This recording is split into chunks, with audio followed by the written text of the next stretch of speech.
Good evening. This is the Art Scene. I'm your host, Lila Snow. Tonight we have a special treat. We have Marilyn Banner, a local artist who's having a show in New York at the Ceres Gallery, a Chelsea gallery. So welcome, Marilyn. Thank you. Thank you for being here, and tell us something about your show, your New York show. My show is at Ceres Gallery. I call it Ceres Gallery in Chelsea, and it's 20 encaustic paintings, all based on the Virginia land around the Virginia Center for the Creative Arts, which is an art colony. Well, you went there for a workshop, and you found the scenery very inspiring. Actually, I went there for a month, and it was not my first visit. It was my 8th visit. Wow. in maybe 15 years. I went there for a month last January, and actually, when I went last year, I had no particular ideas about what I was going to do artistically. I brought all my encaustic materials, and I'll tell you more about encaustic in a little bit. I'd like to hear about that. And I just was there, and I kept thinking about Ram Dass's phrase about "be here now." So I just thought, I'm going to be here. I'm just going to be here.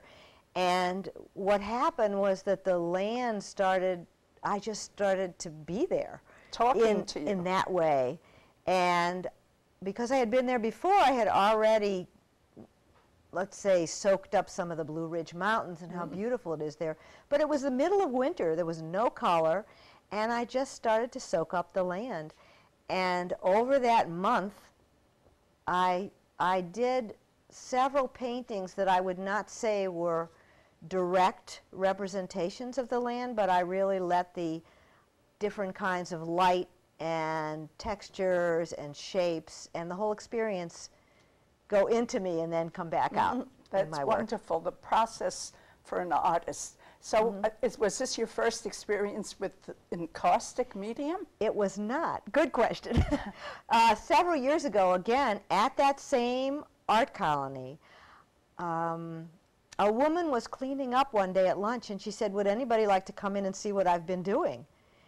So, I mean, it was 2 minutes. It was right across the hall. So I went in, and she was cleaning up from her time there, and she was using a medium that I had never seen before, used but had heard about, called encaustic. It's E-N-C-A-U-S-T-I-C. Some famous artists have used that medium. Yes, like Chester John's probably most popular. It turns out that encaustic was used 2,600 years ago on the Egyptian mummy cases. So the earliest encaustics that we have are called the Fayum portraits, and they actually were beautiful paintings. We saw them in the Metropolitan Museum last week.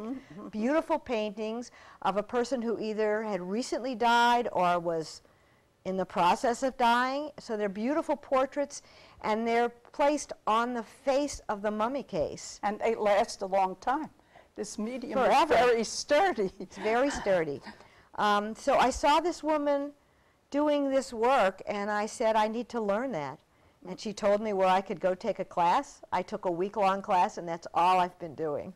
But that was put you into a very labor-intensive medium, because tell us something about the way it works. Okay, encaustic is different from other media, for instance, acrylic paint, oil paint, watercolor, other painting or two-dimensional media, in that it's wax-based. What it's made of is beeswax, pigment, and damar. Damar is a resin. I always think of the rosin that was, that I used for my violin bow when I was a kid. Well, resin, it's a resin. A lot of artists have used polyester resin, including me, and paid a heavy price. Right. This is very quite toxic, different. but Yeah. this is different. It's damar. It's the same stuff that's in damar varnish, but no turpentine is in this. So it's just a hardener. I guess it would look like hardened crystal. You know, it's just a yellow crystal. It looks a little bit like amber because you can buy it raw. But I buy the paint already made up into these beautiful paint sticks. Everything I work with is hot.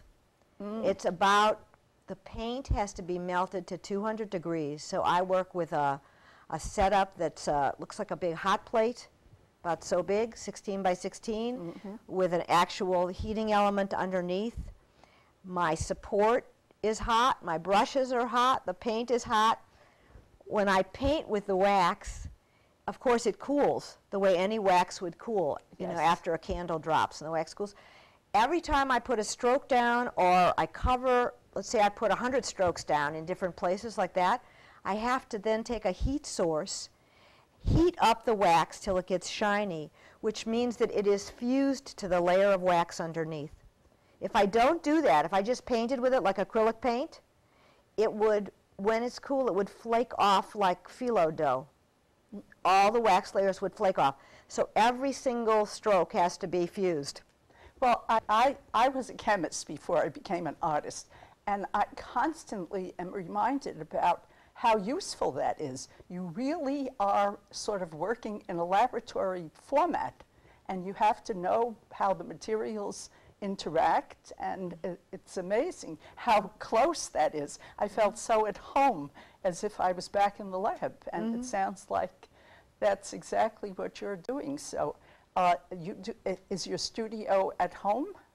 My studio is in Kensington in half of a warehouse, which is ironic. I have very large work there because I've known you for quite a while. I have very large work that I've done over the years, and now my scale is about so big, and I have a very large space, but it's perfect. You know, it's actually working quite well. My scale has gotten smaller too. Yeah. But you were in Kensington, and you ran a salon there, you and your husband.